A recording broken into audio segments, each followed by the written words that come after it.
वाल्मीकि रामायण के अनुसार जब सीता धीरे धीरे युवा होने लगी, राजा जनक को उनके विवाह की चिंता सताने लगी। उस समय जनक ने यह निश्चय किया, मैं धर्मतः अपनी पुत्री का स्वयंवर करूंगा। स्वयंवर के लिए उन्होंने घोषणा की कि जो भी अपने पराक्रम से भगवान शिव के द्वारा दिए गए धनुष पर प्रत्यंचा चढ़ा देगा, उसी के साथ सीता का विवाह कर दिया जाएगा। ऋषि विश्वामित्र को भी उस घोषणा की जानकारी थी, अतः विश्वामित्र भी राम और लक्ष्मण को वहां लेकर आए। उन्होंने राजा जनक से उन दोनों को धनुष दिखाने के लिए कहा। धनुष दिखाने से पहले राजा ने उस धनुष का पूरा वृतांत बताते हुए कहा कि बहुत समय पहले दक्ष के यज्ञ विध्वंस के समय परम पराक्रमी भगवान शंकर ने रोष पूर्वक इस धनुष को उठाकर देवताओं से कहा, मैं यज्ञ में अपना भाग प्राप्त करना चाहता था, किंतु तुम लोगों ने मुझे नहीं दिया, इसलिए मैं इस धनुष से तुम लोगों के श्रेष्ठ अंग काट डालूंगा। इसे सुनकर शिव के क्रोध से भयमीत देवतागण भगवान शिव की स्तुति करने लगे, जिससे वे प्रसन्न हो गए। प्रसन्न होकर उन्होंने इस धनुष को देवताओं को अर्पित कर दिया। देवताओं ने इस धनुष को जनक के पूर्वज महाराज देवरात के पास धरोहर के रूप में रख दिया। भगवान शंकर का यह धनुष इतना भारी था कि किसी से भी पूरा प्रयत्न करने पर भी यह हिल नहीं पाता था।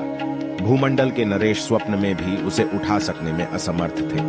इस धनुष को पाकर जनक ने भूमंडल के राजाओं को आमंत्रित करके उपरोक्त घोषणा की।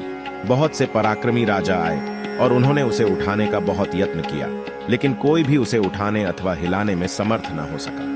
पूरा वृतांत बताने के बाद जनक ने विश्वामित्र को धनुष दिखाते हुए कहा कि यही वह श्रेष्ठ धनुष है जिसका जनक वंशी नरेशों ने सदा पूजन किया है। उन्होंने आशी से इसे उन दोनों राजकुमारों को दिखाने का अनुरोध किया। तब विश्वामित्र ने राम से उसे देखने के लिए कहा। राम ने उनकी आज्ञा का पालन करते हुए उसे देखा और स्वयं ही कहा, मैं इसे उठाने और इस पर प्रत्यंचा चढ़ाने का प्रयत्न करूंगा। महर्षि की आज्ञा से राम ने धनुष को बीच से पकड़कर लीलापूर्वक उठा लिया और खेल सा करते हुए उस पर प्रत्यंचा चढ़ा दी। ज्यों ही उसे कान तक खींचा, त्यों ही वह बीच से टूट गया। टूटते समय उससे वज्रपात के समान बड़ी भारी आवाज हुई। तब राजा जनक ने कहा, महादेव के धनुष पर प्रत्यंचा चढ़ाना अत्यंत अद्भुत, अचिंत्य और अतर्कित घटना है। मेरी पुत्री सीता दशरथ कुमार राम को पति के रूप में प्राप्त करके जनक वंश की कीर्ति का विस्तार करेगी। तदुपरांत राजा जनक ने ऋषि विश्वामित्र से आज्ञा लेकर राजा दशरथ को आमंत्रित करने के लिए अपने मंत्रियों को भेजा।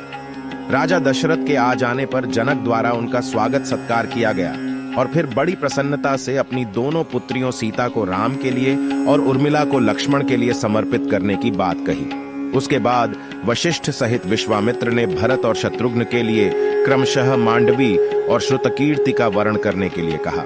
इस प्रकार राम का विवाह सीता के साथ, लक्ष्मण का विवाह उर्मिला के साथ, भरत का मांडवी के साथ और शत्रुघ्न का विवाह श्रुतकीर्ति के साथ संपन्न हुआ।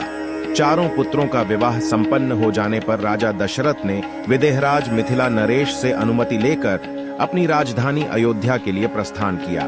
उम्मीद है कि आपको हमारा ये आर्टिकल पसंद आया होगा। इसी तरह के अन्य आर्टिकल के लिए आप सभी YouTube चैनल को सब्सक्राइब कर बेल आइकन जरूर ऑन करें ताकि आने वाली अपडेट तत्काल मिलती रहे। जय श्री राम।